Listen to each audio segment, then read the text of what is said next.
Welcome to Real Women's Stories. Today's topic is empowering women in business. I got in there and I just thought, oh my God, what have I done? This is not me. I just felt like I didn't fit. I'm not corporate, very entrepreneurial, and they don't like that. There are women out there who would love to either start a business, to continue growing their business. And I think it will be really interesting to interview a very inspirational lady called Toni Eastwood, who empowers women in business. I'm going to help 1 million women have the career business. I'm going to cry. Oh, bless you. 1 million women Yeah. have the career business. Yeah. This is Real Women's Stories. I've decided to go on my own journey. I'm taking the leap of faith and I'm going to be growing my own coaching practice, which I have been for a number of years. But I've decided to do this full time. I have a passion for helping people, for helping women, real women. This podcast is about real women and it's called Real Women's Stories. And I'd like to think of myself as the real women coach and empowering women to do really what I guess the journey that I'm going to go on. Let's start following our dreams. And one dream that I've always had is to live in the sunshine abroad and to create a life for myself where I can have my own time. I can choose my own time. I can still work because it's something that I always have wanted to do. You know, I'm not one of these people that can think about retiring and doing nothing, but I just want a better life for myself. And I believe that all of us deserve that. And really, this is about my journey and me asking Toni Eastwood about her journey, how she moved out to Spain, and that I can take some tips and practices on, what my life is going to look like once I move here and how I'm going to grow my business and those risks and fears and emotions that I'm going to go through. I just really want to kind of delve into that within this episode. Toni, I am just so excited to be here. I know. So for anyone who's listening, Toni and I this is the first time we've actually met in person. Yes. From what I know about your journey, it's been quite an interesting one. Yes. And one of learning and one that I really want to delve into because you're very inspirational to me in terms of where you've come from, what you've done in your life, how you're helping women, and this wonderful life that you are now living in Spain, which is following the dream that I want. Where did it all start and how did it all start? Yeah, so I suppose it all started from very early in my career when I was very, very young, leaving school, not sure what I wanted to do. I was really badly bullied at school, so I never really wanted to stand out. And so I kind of came out of school with no qualifications, nothing. And I decided that I wanted to pursue a career in sport. Okay. So I went to college, I did sport, and then I thought, actually, I feel like I'm just a glorified cleaner working in a leisure centre. And so I took a summer job in the benefits office where I did not fit in at all. I'm not very good at complying with rules and regulations, so that I wasn't very good there. And this opportunity came up for me to go and work for a brand new department for the government. It was called the Small Firms Service. And I went there and I really found a space that I just loved. And we were helping small businesses and people start and grow their own businesses. And basically that was 1985. And I never really left that space. And I started a team where I was helping people through what was a government scheme called the Enterprise Allowance Scheme. Okay. Helping them to start their own businesses, come up with their own ideas. And we used to pay them £40 a week to start their own business, but to get off of benefits. Okay. And I absolutely loved it. I was working with people doing all sorts of things, from writing songs. One of the first clients I had was the guy who wrote Dirty Cash and Money. Really? Yeah. I love that song. Yeah, I know. And so, and also I was helping him, and I helped actually, we were round the corner in St Albans. Okay. To Elstree Studios. Yeah. And they were filming EastEnders.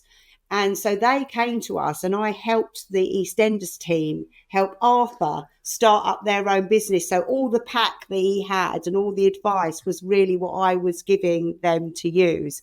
It was really funny. I helped find clients for the first Dragon's Den. And Oh my God. So like really... It was really amazing, and I loved it. I was there for about 15 years, and then I kind of had a real slump in my career, and I was always really ambitious, but really scared to say what I really wanted. I had no confidence, zero confidence. And I used to talk to my boss, and he'd ask me what I wanted, and I couldn't even speak. I would cry if I spoke about myself and what I wanted.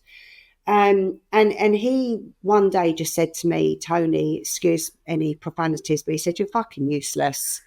If you don't sort yourself out, you're going to have to go.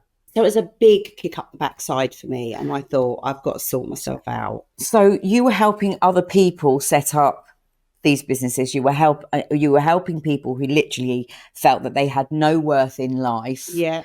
At the job centre, finding a passion that they wanted to pursue, and yet you yourself could not vocalise what it was that you wanted to do. All I knew is I wanted to be successful, and I didn't know what that was really. So I went on this quest, and I started learning, and I wanted to know what successful people did to be successful. So I did a diploma in management, I did a master's in business administration, all before I was 30, thinking every time I would get a qualification, I would be successful and I would build the confidence.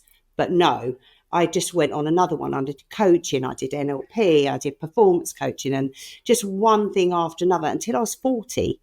So from 24 to 40, learning, developing, loving the journey of all of that, but still didn't feel confident, still didn't feel worthy, still didn't feel good enough.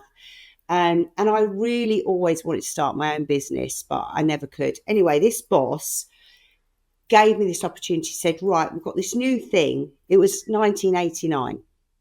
And he said, this new thing coming up, it's all about diversity and inclusion. And they weren't words on anyone's lips at the time. No. And he said, I want you to go and look at how do we help women to get on in management, start more businesses, and just look at it. And you've got 6 months, you need to get enough money in to cover your salary. Otherwise, that's it, you're gone. That's a lot of pressure. And you know what, though? I found, and I now know that I really respond to that, where I can say, you then, I'm going to show you. Okay. And I realised that, that even from when I was bullied at school, that was my motivation, was you're not going to get me down. I'm going to show you. Yeah. I don't care. If you want to fight, you can have a fight. Yeah. But I was, but I know that I internalised all of that, and it wasn't good for me. So I become a bit feisty, and I thought, right, I'm going to show you. And I ended up doing all this research, speaking to people like the IOD, the Chambers of Commerce and all that, and they just didn't care.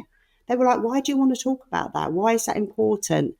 And so I did all this research, and I was seeing that, if women set up businesses at the same rate as men, then there would be something like 40 billion more in our economy. And I'm like, these people should care. Why don't they care? Yeah. So I ended up in America looking at what they did and working with their small business administration, traveling around, interviewing people, looking at what their support system was. And I came back and I wrote up my research, and it got published. I then ended up working with the government, the DTI, and looking at why women were leaving sectors like, it was called ITech then, information, technology and communications. And I did that research with them. I worked on a panel where we were helping the government write their women's enterprise strategy. So I was really like a trailblazer. And I thought, you know what, I really need to go and explore this more, but I still didn't feel successful. And I thought that success was about getting a corporate job in a FTSE company as a director. So I left that business that I'd been in for like 15 years and came out into the private sector. And I worked for a company where we worked with women. It was UK's biggest network for women in business, if not European. I mean, they're now massive. And I worked with them, and I ended up working with corporates. This is before the 2008 crash, so from 2005. And we were speaking to corporates about their women in business and how did they get them up the ranks. They weren't represented. We were doing all of this training, leadership, development, and I was really inspired by it, but we weren't allowed to say anything because they didn't want to say that they had a problem because it was very litigious. They weren't allowing us to talk about what we did. And then the crash came. And then, of course, everyone wanted to talk about inclusion. And it was because of no inclusion that all the banks went down and everything. And so I just carried on working in that space, was there for 5 years. And then I was headhunted by one of our clients, or my clients, a very large supermarket in Bradford. And I every time I went to see them, they kept offering me a job and more stupid amounts of money.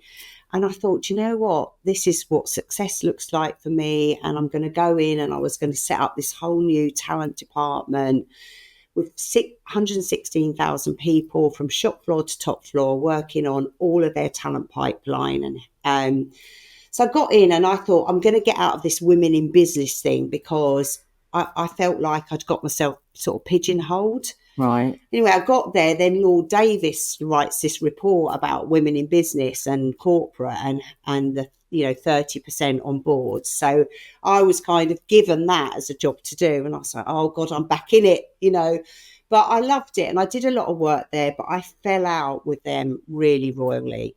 I hated the corporate world. Okay. I mean, I'm listening to this whole kind of amazing journey that seems like it's all about information, getting these certificates, making sure that, if I've got the information, that makes me an intelligent, intellectual person.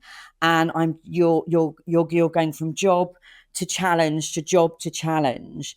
And is that when the enlightening happened, that all of a sudden, because it seems like there was 20, you're saying there's 20 years of that that goes on. I still, when I walked into that corporate world, I walked into the head office and it was beautiful. And I had this dream job where I thought, right, I'm going to retire now on my shares in 5 years. That's me done. I'm moving to Spain and that's it.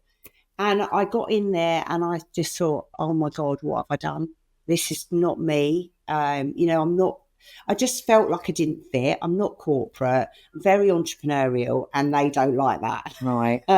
And I just, from the day I got there, I felt like I didn't fit. So 18 months later, my team had a book on me how long I'd last. It was horrible. That's awful. But the people out in stores and everything were really lovely, beautiful people. So everyone on the shop floor was, we're talking normal. But in head office, it was white, pale, stale male. I literally used to stare at my office wall thinking, I don't know what I'm going to do today. I literally didn't know what to do because I just couldn't make a decision. I lost any confidence that I had. It was gone. They asked the team in HR, which I was part of the team, to get rid of 16,000 people. Oh. And I was like, I can't be part of this. It's hideous. So in the end, I said, look, I'm going to be one of them. I can't stand this anymore. But you bought my sorry backside here. I relocated to Bradford or Yorkshire from Cambridge. And so I walked out.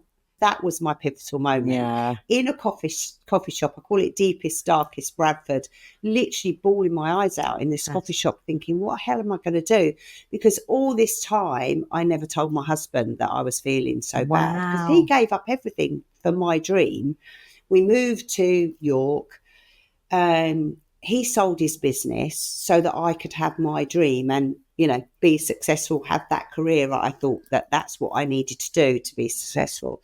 So it was then that I thought, right, I am never working for anyone else again. I am going to go out. I'm going to do this for other people. And that was really what happened. So you had your epiphany. On a napkin, I'm going to help 1 million women have the career of business. I'm going to cry. Oh, bless you. 1 million women have the career of business. Yeah, because look what, but I was going to ask you, you've been talking about all this stuff that you've been through. I know. and for what? because you weren't happy. Yeah. You just weren't absolutely. happy. And you carried on that bullying mentality. You allowed And it it. stays with you. So I walked out there, and by 2012 I'd started my business, and I had a £250,000 contract. Wow. Do you want a tissue? No, I'm Sure. absolutely fine. This happens very often, Lisa. I tell that story, and it stays with you. But that's what drives me. Sure. You know. And there's not a day now that honestly I don't look back and I look out of this view and I go, that's my life now. And I thank you for that, because I literally wouldn't be doing this if that hadn't happened. I thought that was the worst day of my life, and it wasn't. I've had worse days since, where, you know, I took my first business to £1 million turnover and then realised I'd created another job for myself. Right. And whilst on the outside I had the financial freedom, I didn't have the freedom that I wanted to live the life that I wanted. And that's so I took it back to zero and I started again. And now, from that moment, I'd created what I wanted to create. And I thought, I'm not going to take, you know, contracts that don't suit me. I'm not going to do things with people that I don't want to work with. And I'm not going to deliver things that I'm not passionate about. So that is what I focus on now, is like, what do I want and how am I going to get there? And who do I want to work with and how do I find those people? So for me, there's been like lots of lessons on the way still, but all of that research, you know, and all of that learning has now come into a model which I've now published in my own book in 2018. Called The Woman Beyond: 6 Secrets to Success. And that now underpins everything I do. So it wasn't wasted time. I have this thing with myself that I wish I had more qualifications, right? I know that I've been mentoring, and I know that as a life coach, we're coaches because of our life experiences. And throughout your life, you learn, you know, you pick yourself up like you do and you move on. But it just seemed you had this eagerness to carry on filling your mind. Like, if there was some young person out there and they want to be successful, like, what advice would you give them in everything that you've just said? Because I say to my daughter, you need to get, you know, they haven't gone to university, my kids, they're not academic, and I never went to university. But there are, you know, sometimes I feel stupid and I think I don't have letters next to my name. I don't, you know, people go, well, what's your experience? Why have you got the right to be standing up there telling me what to do? So what advice would you give if you could go back? I think it's all about really spending the time, because the one thing that none of us really do is spend the time to think about what is it we really want out of our lives and we want to achieve. And if a qualification helps you get there, then I think that's fine. But actually, it's about believing in yourself and creating the experiences that you need to do what it is that you want to do. And I think the biggest problem, especially for women and girls, is that comparison. And that's actually massively worse now because of social media than we had when we, you know, that didn't exist. I mean, I didn't even have a bloody computer on my desk when I started work. So, you know, I didn't have that comparison you know, at our hands like we do now. And I really work with people to help them believe that no one else is them.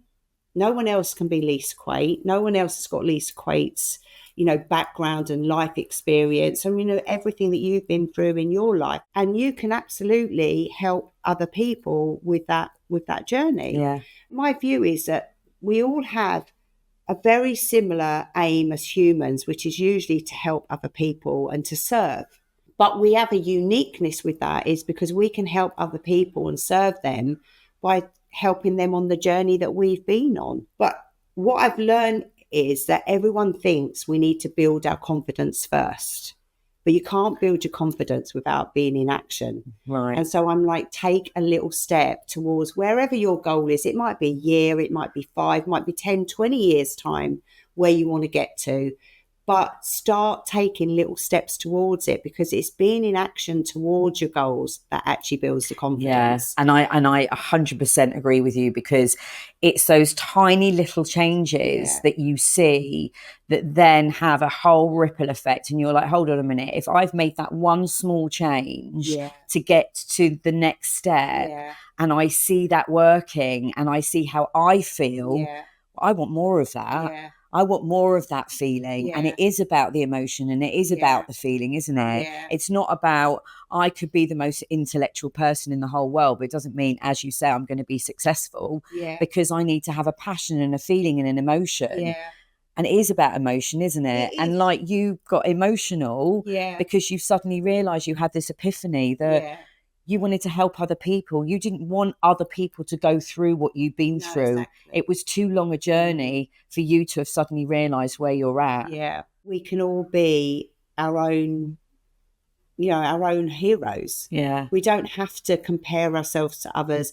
And success on your own terms, like what would a great life look like for you is what a great life for someone else wouldn't be. Yeah. And that's right. That's absolutely right. But we're all into this sort of comparison of what other people want. I do feel, though, the younger generation don't understand that. No. And I think they're so fearful of doing something wrong, because social media, it's all about judgment. It's all about people looking at you and judging you. Well, I know my kids come home, oh, this girl's got a really good job. Really? Does she like her job, though? She might be earning shitloads of money, but actually, is she really happy? Just because she's got a good job? And are you happy in your job? And if you don't like your job, why don't you move? Why don't you do something? Well, I'm scared. How do I do this? How do I navigate it? Look, research, I feel like the younger generation, and I'm just moving this back to the younger generation, because I think it's really important that if there are parents listening to this, that they can help their kids. They've got to feel that fear and do it anyway. They've got to learn that no one wants you to fail. No one's looking at you going, I want that person to fail. No, they don't. I want you, and your people will want you to succeed, and will lift you up. And also, I think it's about finding your people. I think as coaches at our age, it's easier for us. But what are these kids like? How can they be helped? It's really hard. And I listened to a previous episode of yours where you were talking about, trying to use coaching with your kids and helping them through working out what it is they want for themselves, rather than sort of giving them your advice. And that, that's the biggest thing about coaching and mentoring, I think. And I've got this really simple model that I use with all my clients, and then all my clients say they use it on themselves and with their kids. And it's called WOOP. Okay. And it stands for wish, outcome, obstacles, plan. So it's like the wish is like, what is it that you really want then? What do you really want? What if I could wave a magic wand, what would it you'd really be that you really want to do? It doesn't matter if you change your mind after. You can keep changing your wish. The outcome is, okay, if you achieve that, what is it that would do for you? What would it enable you to have and be, and all of those sorts of things. And then the obstacles, and this is where the scientific part of this comes in. If you can look at what's going to get in your way, you can build a plan, which is the P. And people are more successful when they rub their wish up against reality and go, well, okay, this is what I really want to achieve, but I know these things might get in the way for me, like myself, my confidence, or maybe my lack of skills, or maybe finance. And then once you know that, you can actually say, well, okay, what's my plan around that? What are my mini steps I need to take towards that wish? And it's so empowering for people to be able to have that from themselves. And, if parents or teachers and all of our sort of mentors helped us work through that, we would all be able to learn and make mistakes much more easily. But then when things are going wrong, go, okay, what is it I want then? Okay, what's getting in the way of that? What's my plan? And that's all we need to keep going around that sort of that model. And then you can just say, okay, it's not going right. What's going wrong? What do I need to do about that? where do I really want to go? Or I don't like this now. Okay, what do I really want? So we've kind of gone on this journey, Yeah. and now we are sitting with the sea in the background, sunshine. and literally, it's, you know, this is where I want to be. And I know that when we connected, and I saw that you were running a class in Spain, and I was like, I messaged you, I was like, where are you in Spain? And you're like, me, Hassan. I'm like, oh my God, that's down the road from where my apartment is. Like, this is, you know, this is where I want to be. Yeah. How did you get over here? And then what are your thoughts about the UK versus Spain? Yeah, well, so I got here, and this is what I mean about setting that big, hairy, audacious goal, is I had no idea how I was going to get here.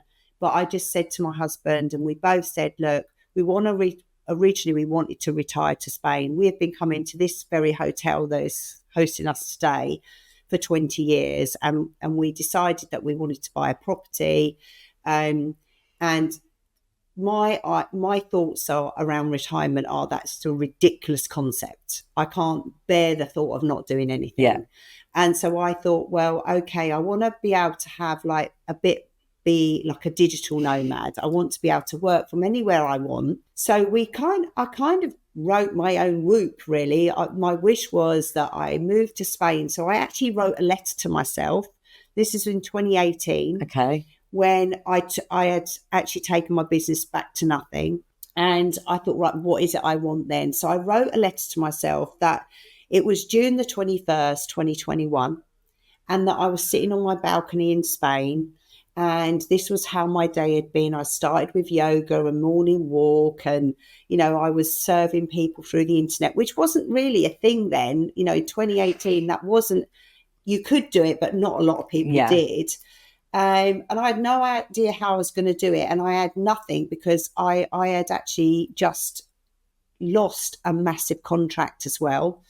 And so I thought, I don't know how I'm going to do this. And this is my advice, is it doesn't matter the how, it's the what do you want to create. So I actually wrote that letter, and we then had COVID in between. And basically I just worked on trying to get the business that I was looking for with the people that I wanted. I worked really hard on what my ideal client was, the types of people and businesses that I wanted to work with, becoming a sort of business mentor, particularly working with women who were already successful, but actually hadn't created that time freedom that is what we really crave. Yeah. You know, the money is, I suppose, an extrinsic goal, but the intrinsic thing is I want time for me, time for my family. I want to be able to do what I want where I want, and that was, you know, what I created. And so I went out after those clients. So June the 21st, 2021 came around, and I wasn't on my balcony because COVID and everything, but August the 1st, I was. Amazing. So I'm always about, it doesn't really matter whether you hit that goal on the nail. It's about striving towards it, taking the steps, because, you know, even if it had taken me a year longer, I don't care. It's what I really wanted. Yeah. So it doesn't matter when or how, it's taking the little steps and knowing that no matter what happens or comes to stop you or goes pear-shaped, it's about picking yourself back up and saying, right, okay, that path's not working. I'm going to plan B, C, D, E, F, because that goal is so important to us. And that's the important thing, I think. Yeah. And I think do what it takes. And I think it's, you know, when you coach people, you have to be in action, like you said. Yeah. You can't sit back and wait for things to happen. And yes, you can, you know, you can have all these dreams, but unless you start actually actioning what you're going to do, you're always just going to sit in that place, and it's not going to happen. No. And as you said, it doesn't matter how long it takes you to get there, at some point you will get there. That whole space is exactly where I'm at the moment, because I'm, you know, I'm leaving, I've you know, made the decision to leave my corporate job to pursue my coaching. I've got, you know, plans in place to deliver a new training program. And, you know, we're in a situation where we're potentially looking at having another property over here, getting something slightly bigger, but, you know, there are risks involved. The what ifs we, like you, I don't know how I'm going to pay for certain things because I'm going it alone, and I've got to now start creating my own finances, my own money. And I'm independent, and both me and my husband both work. And yes, we do want to eventually retire here, but our retirement will be like you. It's doing things at our own time, our own space. I'm one person that I don't think I'll ever stop working because I enjoy being around people. I enjoy doing this. I enjoy helping people. You know, we've got a mission in life. But it's just trusting, isn't it? It's just going with it. And you know what? If things don't turn out, they don't turn out. At least I've tried. And I've always said in life, and the one thing is, I never want to look back on my life and go, I wish I would have done. Or I wish I would have tried, because you just never, ever know what's around the corner. And I think this is what the kids today need to understand. Just give it a go. I think it's such an exciting time for you. And one thing that I will say, anyone sort of thinking about starting their business, there's always that moment of, I've got to get off the hamster wheel to do it. Because if you don't get off the hamster wheel, you don't get off the hamster wheel. You have to make that choice, that decision. And the word decide comes, you know, the sort of meaning of it comes from to cut. You have to cut something out in order to, you know, and trust. So thank you so much. This has just been brilliant. And I'm definitely gonna, you know, embark on your formula. Is it WOOP? Yes. Outcome, obstacle, plan. I'm definitely going to try that. And I think I like the idea of writing that letter to myself. Oh, so powerful. That's really good. Thank you so much.